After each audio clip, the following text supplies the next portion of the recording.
Some of you have caught the thing that I've started saying lately, which is, hey, welcome to the big comfy couch. Because, I kind of said I wanted this to feel like there's this big gigantic couch and every subscriber is sitting on it and we're just like watching TV together and hanging out. And I want that to feel this way.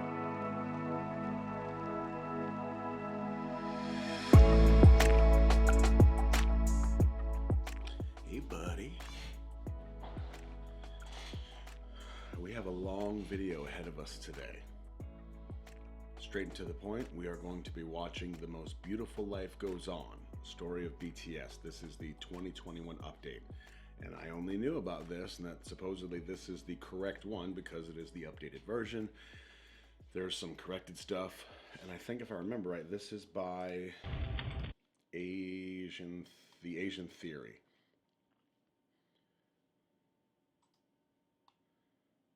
Okay, good. So I got my coffee. By the way, fun fact, some of you might get this. They don't know that we know they know we know. Now, if you don't get it, no worries, still much love, but some of you get it. And some of you know that there's like one of these weird connections between me and Namjoon. Yeah, and weird connection. It's not like we're related. I just mean some of you know. Some of you get it in the comments. Throw it down there. I'd be curious. So we're gonna get right to this. So I got my coffee. I'm ready to go. Because it is a long video, I am going to put on my comfy sweater.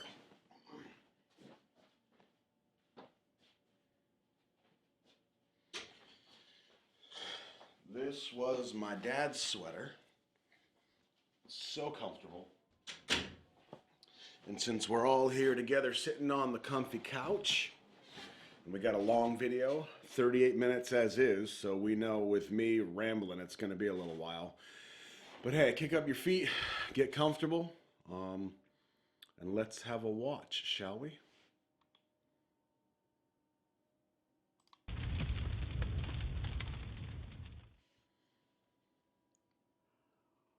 Today, everyone knows the name of BTS. They've been invited onto late-night talk shows, they've shattered records, they've sold out stadiums, they've made it onto the big screen. These days, you'd be hard-pressed to find someone who didn't know who these guys were, or at least haven't heard one of their songs. And if they don't, either they've been living under a rock, or they're 100 years old. So fun fact already, before filming this video right now, I went on to my Facebook, which is really just kind of friends and family, a few coworkers kind of thing, but very small. And I just kind of happened to throw out there because a cousin had messaged me and said, hey, I saw your BTS stuff. I love what you're doing. I love BTS. My daughters love it. My favorite is Suga. So shout out to Suga. But I posted this saying, hey, this is kind of what I'm doing now and I'm really loving it. So if you are a fan of BTS or if you just want some family time with Roscoe, check it out. And of course, the first comment was, what's that? So, and see, that's why I'm mentioning this. I couldn't just say, oh, it's BTS, the South Korean boy band, because we know it's not that simple. They are not just a boy band. It's not just about the music. One of my friends pulled up a video and said, hey, what am I looking for here? And it was like top 30 BTS songs. But you can't just, BTS finds you when you need them most. I mean, what else is there to say? Success of the Bangtan Boys is worldwide, but it wasn't always like this. The very existence of BTS can be owed to its founding father, an innovator by the name of Hitman Bang. His idea to create a rap group was somewhat inspired by YG. In the late 90s, he experimented with this idea with different trainees, eventually choosing 7 members. And while 3 of them eventually left, the remaining 4, Teddy, Danny, Jinhwan, and Baekhyun, debuted in 1998 as One Time. Their first album, titled One Time for Your Mind, was one of the year's best-selling albums and won several awards, including the Global Disc and SBS Music Awards for Best New Artist and KMTV's Award for Best Hip-Hop Artist. The group enjoyed moderate success. Okay, I don't know if is this supposed to look like this? Is this just really old footage, or am I having a terrible connection right now? Since I'm not sure, I'm just going to keep going. But if it looks terrible to you, I apologize. Released 4 more albums before going on indefinite hiatus in 2006 due to their mandatory military service. The year was 2010, and the 5-year-old company, Big Hit Entertainment, had previously signed 2 artists, 88 and 2AM. They had their share of successes, but they were very traditional K-pop groups. Big Hit wanted a fresh, new sound, and upon listening to One Time, CEO Hitman Bang Si-hyuk had decided that that was the sound that he was looking for. And on top of that, the youth needed someone to relate to, and more importantly, look up to. He had decided he would create a hip-hop group. Hitman Bang. So somebody had mentioned Hitman, the name, in the comments yesterday, so it's not the first time I'm hearing that, but it is interesting. I'd like to know the story behind where that came from. But seeing his face, you guys know from yesterday's This Is BTS I watched by X Celeste, which was awesome. You know that one of my concerns popping up was when he came on and started talking, he just seemed so genuine and so wise. So I was hoping that you guys would tell me, after all this time has passed, that he really was that type of guy. There wasn't some kind of scandal that came. There was no controversy, and thankfully that's exactly what you told me, that he's a very sincere, that he can be hard on the boys, the men, I guess, but he can be hard on them and he can be strict, but what he has done with them has been life-changing, not only for them, but in turn, by proxy, for the rest of us, the rest of the army. So I was very, very comforted to know that he did turn out the way that my gut said, Not to be right, but more like it's good to know that there are good people, I mean, that's kind of a weird way to say that, but there doesn't have to be controversy surrounding every single person that we hear about every single day. Rant over. Certainly look up to. He had decided he would create a hip-hop group.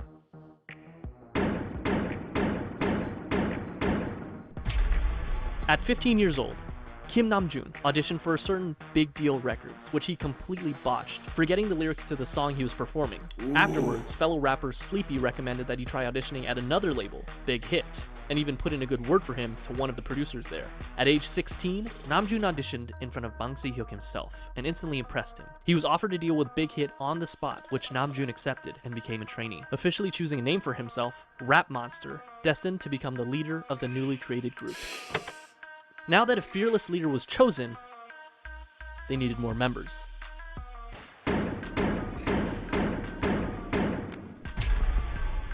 Min Young-gi was a 17-year-old living in Daegu, an avid basketball player and rapper. He had been interested in music, especially rap, from a very early age, and despite his parents' disapproval, started performing as a rapper while still in high school. He quickly gained Okay, I apologize. I need to back up a little bit because that face, that look, I just realized I didn't catch who he was talking about, which I have to say, while I do this, I'm already so impressed with the quality of this documentary. I mean, X Celeste was great too, but the style of this is very, very good. Okay, so there's RM, Namjoon. more members.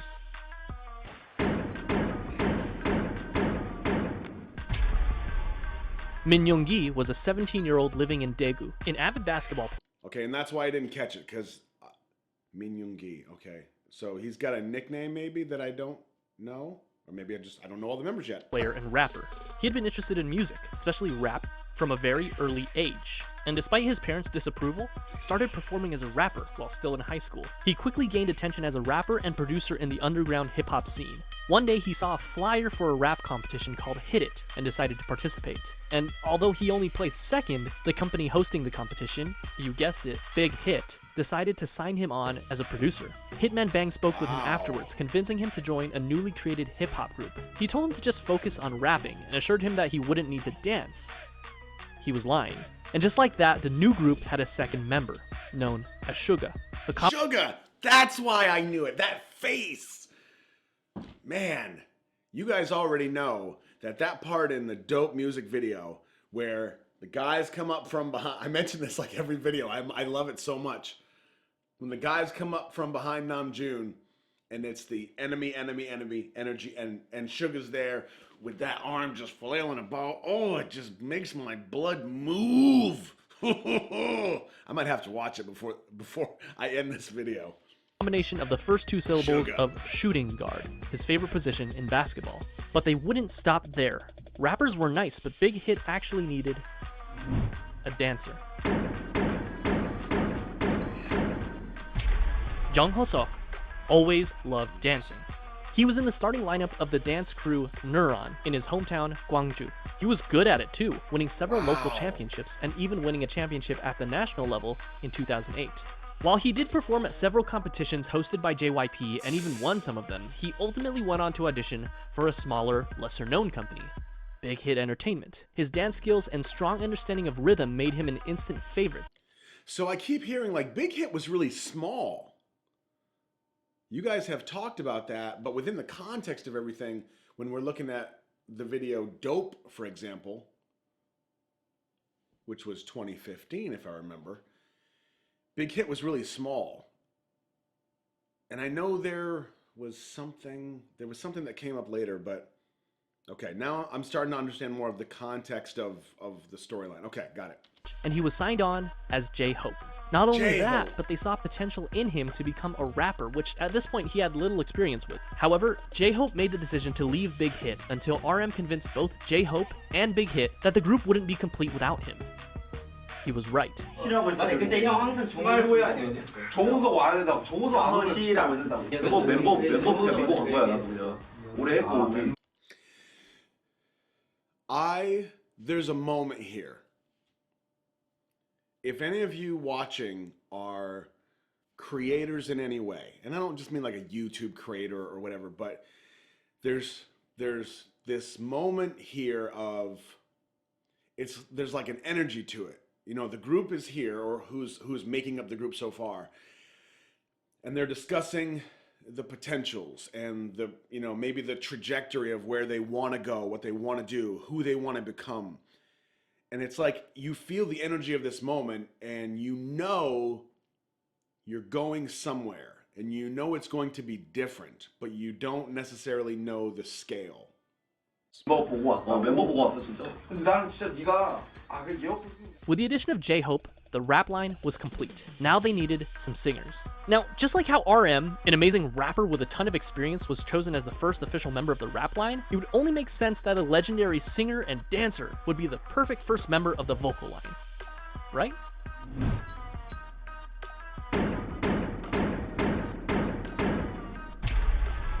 But Kim Seok-jin didn't have any sort of experience like that. Believe it or not, one day when he was walking on the streets of his hometown, Anyang, he was approached by a representative of SM Entertainment with an offer to work for the company. In typical Jin fashion, he never followed up with them because he believed it to be a scam. Apparently Jin was a very good looking guy because years later, this time as a college student in Seoul, he was once again approached on the street, this time by an executive at Big Hit Entertainment. Well, why is he being approached? I mean, is it because he's a good looking dude? Is that what it is?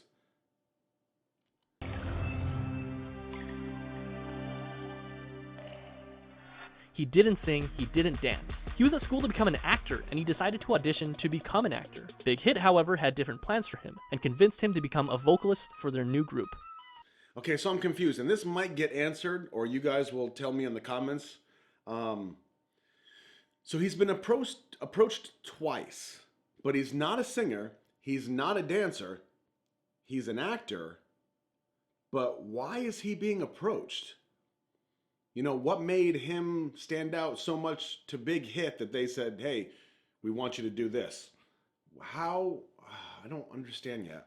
To do so, he literally learned to dance and sing starting from zero. Wow. But thankfully, not without help from other vocalists.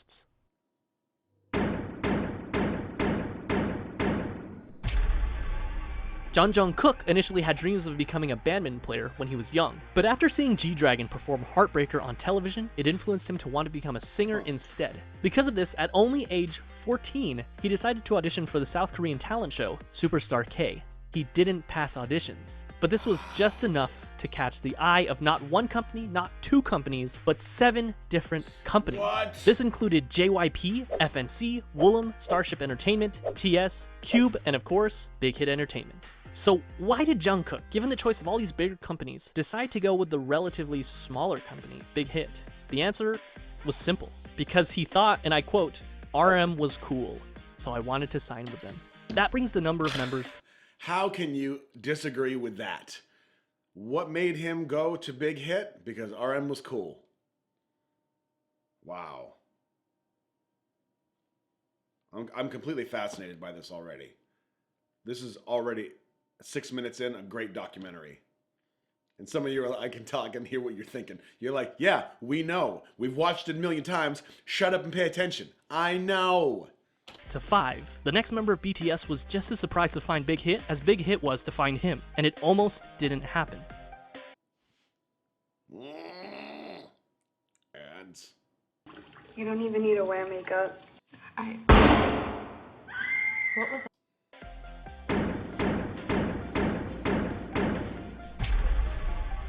Kim Tae-young was always passionate about music, and it was always his dream to pursue it as a career. However, it was hard, as his family was poor, his parents being humble farmers. His father told him Kim Tae-young, that's V, right? Was playing the Super Nintendo in Fire, I think. that if he was passionate about music, he should learn an instrument, and he did, spending 3 years practicing with the saxophone. One day, one of his friends decided to audition for Big Hit Entertainment when they were holding auditions in his hometown of Daegu. Taeyoung, being a good friend, came with him to keep him company, but when one of the team members in charge of the audition saw Taeyoung, he encouraged him to audition as well. With nothing to lose, he did. That day, he was the only one in Daegu to move on to the next round of auditions, and eventually became a trainee for Big Hit Entertainment. They decided to keep him as a surprise member and didn't want to reveal him as one of the members until his debut. In the same vein, Big Hit had him choose something mysterious for his stage name. He decided to go with V for victory. Here seems like a nice round number to stop, right? 6 members for V for victory.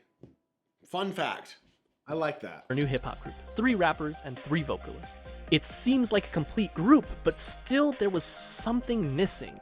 Someone was missing. Someone that could take this already great group of artists and push it even further to achieve perfection. A powerhouse. Someone so naturally talented that they could stand out in a room full of already talented artists. This project that Big Hit had embarked upon needed a capstone.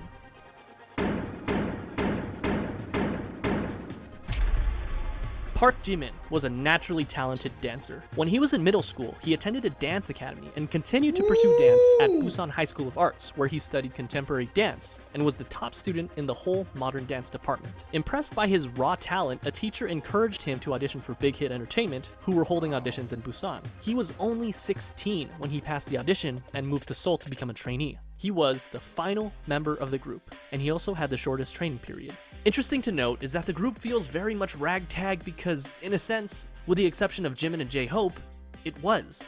RM auditioned for Big Hit because he didn't pass his auditions with the first company he chose. And despite their amazing talent, Suga and Jungkook didn't win the competitions they were in, but they signed on to Big Hit after the fact because of their high-quality performances. V never even planned on auditioning and just decided to do it on a whim, and they literally just found Jin on the streets. But perhaps it was fate, because this was the group that they chose. And just like that, in 2012, the newly created Bangtanso년dan, the Bulletproof Boy Scouts, or simply BTS, was 7. Regardless of what you believe, religiously or faithfully, metaphysically, sometimes it just seems like when the universe wants what it wants, like a South Korean music group, apparently is where I'm going with that. Like it just happens organically, you know, things just come together. It does seem like a ragtag group, you know, sensically, because it was, but to see where it is now, man,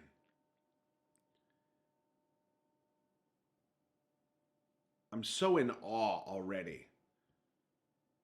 And I mean, the resolution is kind of bad for me where it is here, but I'm guessing that this is Hitman Bang. Is that right? Hitman? I think I messed that up.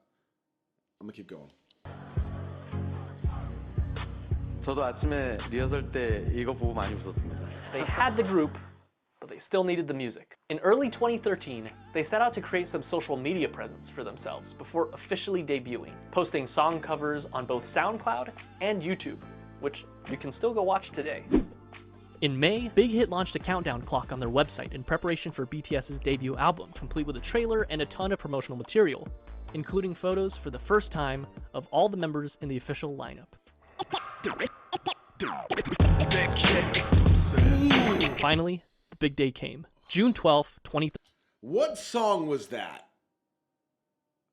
Whatever that was that was just playing that I'm immediately headbanging to. Okay, so the official debut. I want to know what song that is. Please tell me in the comments below. I need that song. I can't promise this because apparently there's like a checklist of things that I should be watching in order for this all to make sense. But if it doesn't ruin or spoil anything, maybe my next reaction, if it's even possible, because maybe there's no video or whatever, I would like to do, I want to hear that. 13. BTS held a press conference and a debut showcase where they performed their two singles, No More Dream and We Are Bulletproof Part 2.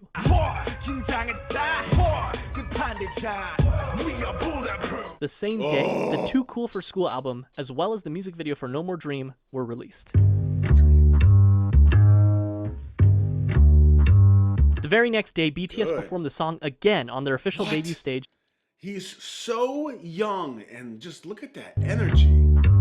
The very next day, BTS... I don't know if it's something... I know I said it in the first video that I ever did for, well, reactions period. But when Namjoon came on the camera, like the first frame in Fire, first time I ever saw him, I was immediately drawn. Like, who is this guy? And I think I even said he was like Mr. Swagger or something. I don't know if that's a thing that people call him anyway, and it was a coincidence. But, I mean, look at this presence. Performed the song again on their official debut stage on Mnet's M Countdown. This was the world's first taste of BTS. Commercially, the album didn't do extraordinarily well. The lead single, No More Dream, peaked at 124 in Korea, and the album sold only 24,000 copies during its first year. Bulletproof Part 2 didn't even chart. The first year wasn't all that great for BTS, but despite everything, people saw them. People saw the sparkle in their eyes and their limitless potential. And they were hot, of course. On July 9th, ARMY was established as BTS's official fandom.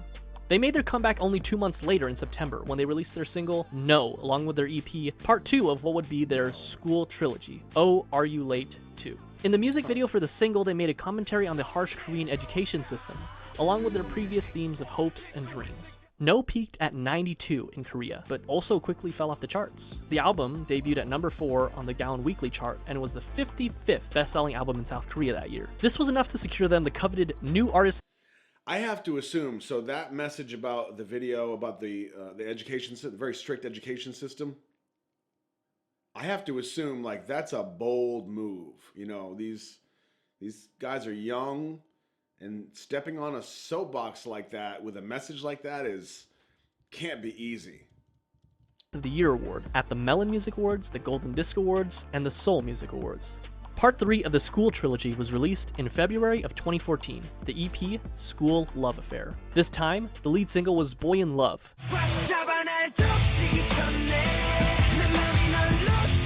and the other single being Just One Day. The album, as well as both singles, enjoyed moderate success, with the album topping the Gaon album chart, as well as making its first international appearance at number 3 on the Billboard World Albums chart. The album also marked their first distinctive change in theme, focusing more on school life and young love, as evidenced by their Boy in Love music video. They also held their first fan meetings with a crowd of 3,000 in Seoul. BTS was doing well. That is, until July. This is, unfortunately, a dark chapter in the lives of BTS and ARMY. That's right, American hustle life. I'm joking, of course. But American Hustle Life was a reality show put together by Mnet that brought BTS to Los Angeles, where they had the unique opportunity to learn the true ways of hip-hop from the masters. And it was a pretty darn cringy opportunity, but an opportunity nonetheless. Whatever you do, just don't watch the Warren G version of Boy in Love. You've been warned. However, What? cringe and all. Okay, I am a Warren G fan, so now my curiosity is piqued. Oh man, is that gonna hurt my soul for me to watch that?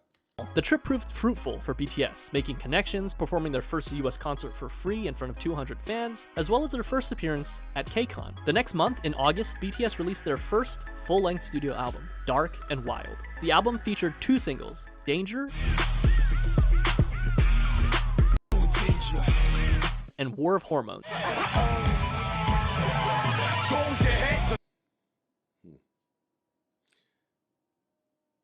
feel like a lot of you, when I mentioned, when I first watched, I watched Fire first, the music video, then I watched Dope, the music video, and then we got into the dance practices.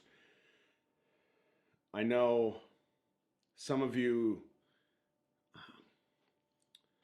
I don't want to say defensive, but when we talked about green screen, which apparently is like a very controversial thing to mention, and don't get into a war in the comments. That has already happened. Point being, a lot of you were like, "Well, no, this is a different time. Like, don't judge them by this. Their new stuff." Trust me, I'm cool. I love this stuff. I mean, a music video or a video doesn't have to have all the craziness. Like, whatever that video was that showed up earlier with them sitting in the folding chairs and doing something there.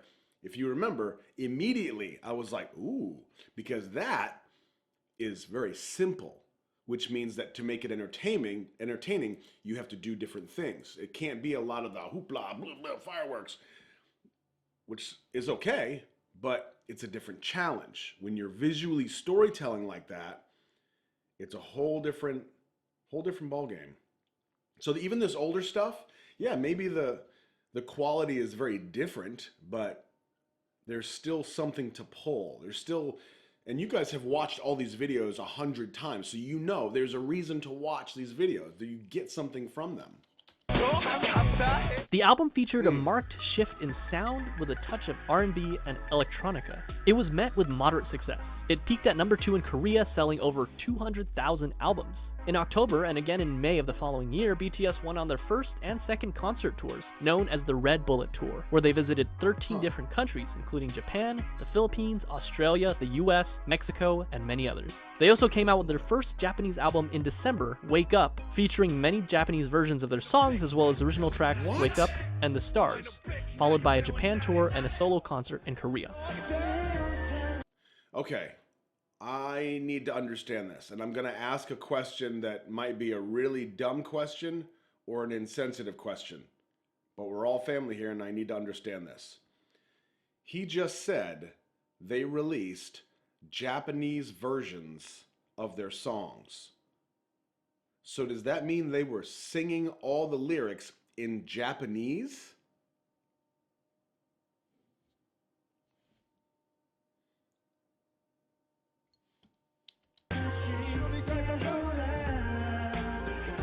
Although Dark and Wild got decent attention, they needed something different. They needed something that would shake things up. They got to work. April 29, 2015 was their comeback. When this album was produced, each member had a hand in writing songs for the album.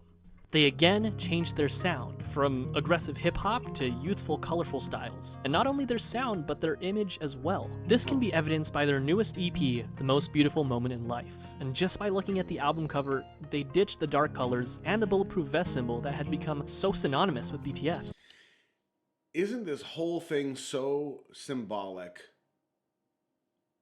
of seemingly like what we all go through when we are growing up? You know, like, you grow up and it's like you're trying to figure out who you are. You're trying to figure out your purpose, like what means something to you. Man, I mean, it's so different to do it as, you know, in the public eye where everything is tracked and everything is up in everybody's face. And you can go back and say, oh, well, in this year, he said this and he did that. And it's a character flaw or whatever. Like, but to watch this transition, I mean, how is this any different than what we all go through growing up, where You go through this phase, and then you go through this phase. You tried this out. You wore this type of clothing. We all have gone through that. And then eventually you just kind of find out what works for you, and you find out the person that you are.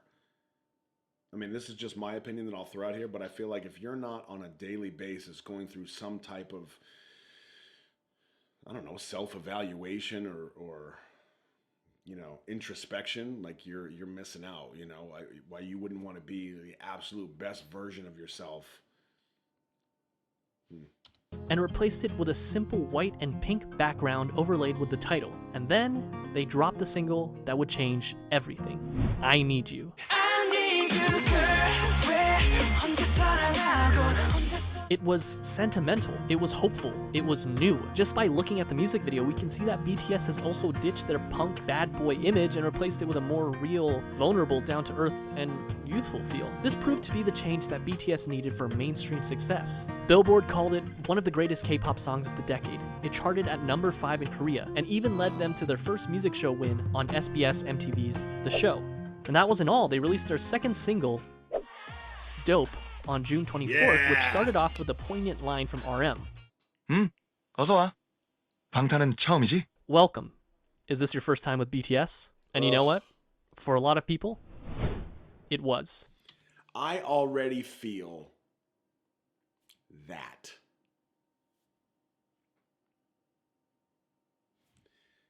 Yesterday I was away from work. I was away from this. I was out with friends. I was with the wife, just doing stuff, daily adult stuff. And it's like this feeling that you're like excited, but you don't know why. It's like a solace, like I know when I get done doing what I'm doing today and I can go home, I can listen to this song or I can watch this video. It's almost like you're constantly looking forward to something. I don't know how to explain that. Some of you talked about BTS being your happy pills or your daily dose of dopamine, or however you put it. And maybe that's it, but just seeing Namjoon's face come on and knowing like the dope music video and what's coming, like I feel something, In a way, their first studio album and tour can be seen as their stepping stone between old school BTS and new school. In November, they came back with their follow-up EP, The Most Beautiful Moment in Life, Part 2, the second EP in what would be dubbed the Youth Trilogy, which featured the single Run. The album focused even more on the frivolity. Ooh, I saw a Nirvana shirt in Fire. One of the first things I picked up on, because it's at the beginning of the video, was the Kurt Cobain glasses that somebody was wearing. I don't remember who it was because I didn't know who they were. I saw the Nirvana shirt, and he was underwater, I think. Is that right?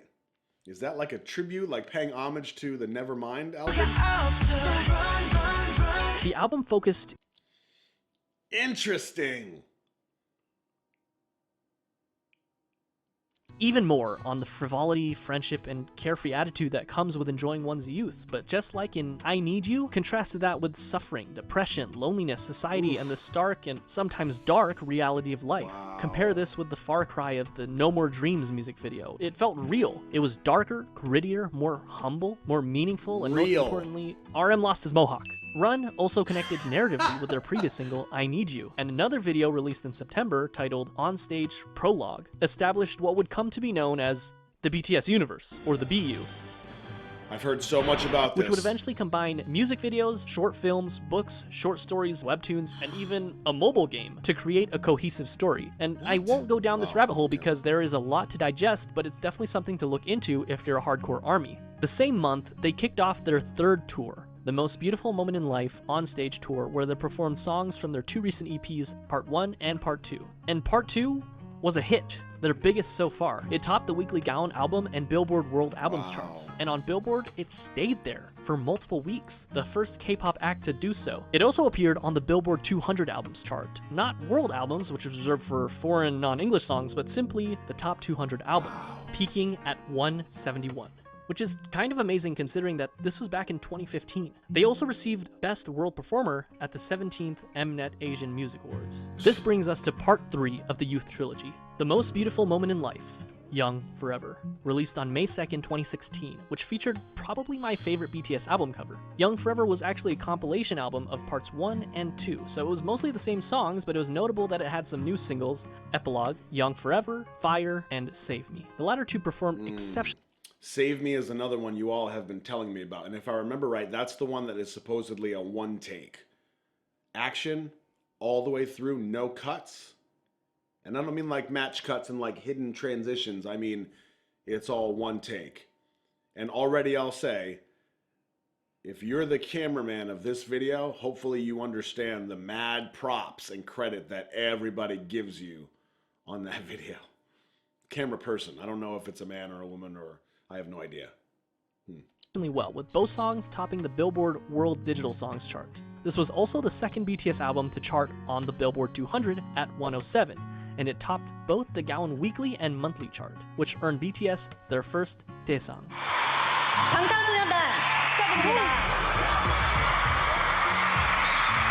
Album of the Year at the 8th Melon Music Awards. Wow. They went on to do the second half of their tour, The Most Beautiful Moment in Life on Stage Epilogue, selling out many of their concerts and even selling out KCON in the US where they headlined the event. In September, they dropped their second Japanese album, Youth, featuring Japanese versions of tracks from their previous 3 EPs, which went gold and peaked at #1 on Japanese charts. And only a month later, in October of 2016, it happened. BTS dropped their second studio album, Wings. It sold over 500,000 copies in its first week. In comparison, The Most Beautiful Moment in Life Part 1, released just the previous year, which topped the Gaon chart, sold about 500,000 in its entire lifetime. Wings was big, but the true showstopper was its lead single, Blood, Sweat, and Tears. Another one I've been hearing a lot about. Now, I've heard this song in Beat Saber, but you all have been telling me I need to see this video, and I will. Which got them their first all-kill, topping 8 music charts in South Korea. Its music video gained 6 million views in the first 24 hours, which broke the YouTube record for the highest number of views of a K-pop group music video within 24 hours. The album hit number 26 on the Billboard 200, the highest ever charting K-pop album on Billboard. They ended up selling 1.5 million copies in South Korea in 2016 alone, and it netted them the Artist of the Year award at the Mnet Asian Music Awards that same year, the first non-Big 3 artist ever to receive that award. 수상자는 방탄소년단.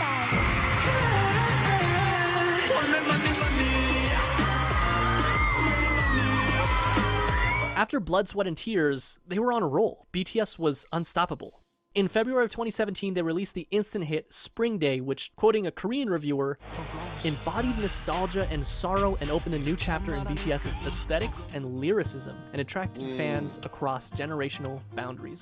Which, by the way, is still on Korean charts after nearly 4 years, and the same day I'm writing this, it ranked number 53 on Melon. It won Song of the Year at the 9th Melon Music Awards. After the release of Spring Day, they went on yet another tour, the 2017 BTS Live Trilogy, Episode 3, The Wings Tour. The tickets sold out within minutes, including in the United States, the first K-pop artist to do so, and went on to win Best Social Artist at the Billboard Music Awards, the first for a Korean artist, but they would go on to win this award 4 years in a row. The next year was a period of massive growth for both the group's popularity as well as their style. They released the Love Yourself series, starting with Love Yourself Her in September of 2017, Love Yourself Tear in May of 2018, and Love Yourself Answer in August of 2018. 3 albums that gave us some of the most classic BTS songs that we know and love today, such as Mic Drop,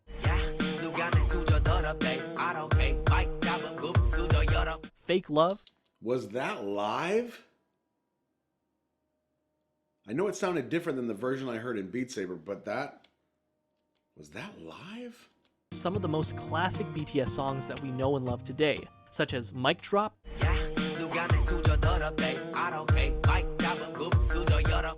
Wow, that is totally different than the BTS that I know already.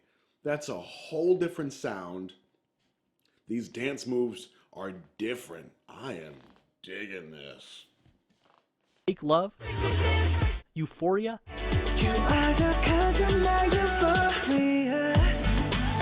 Idol, Oh, that's the one you guys are saying is all CGI green screen. I can see it. And somebody said it was like an acid trip. I can see that. and of course,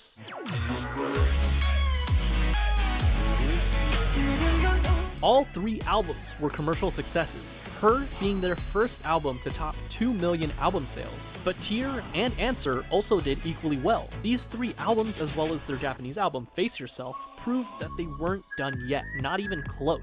During this time, they shattered countless records. Their singles went platinum, they topped charts, they won awards, and not only did they break YouTube records, but they broke records that they themselves set. Okay, I'm going to pause this right here at 21 minutes. And I'm going to put this out as a part 1. Mainly because I'm afraid that my timer's going to run out and I'm going to lose some of this footage.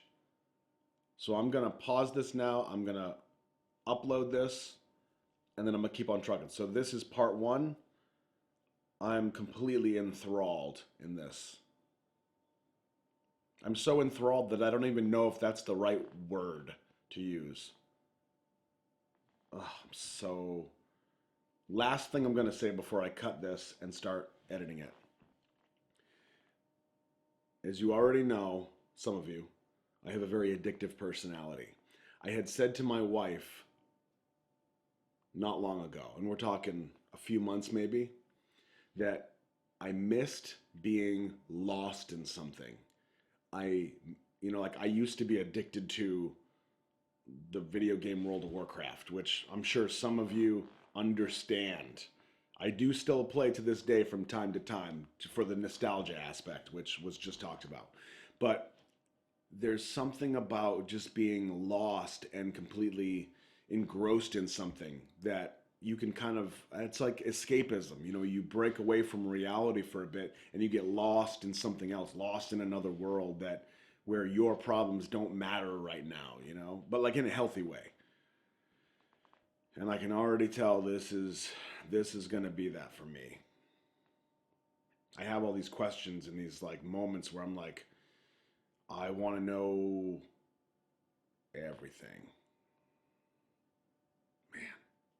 All right, I'm done rambling. This is part 1. I will see you in a bit. Much love.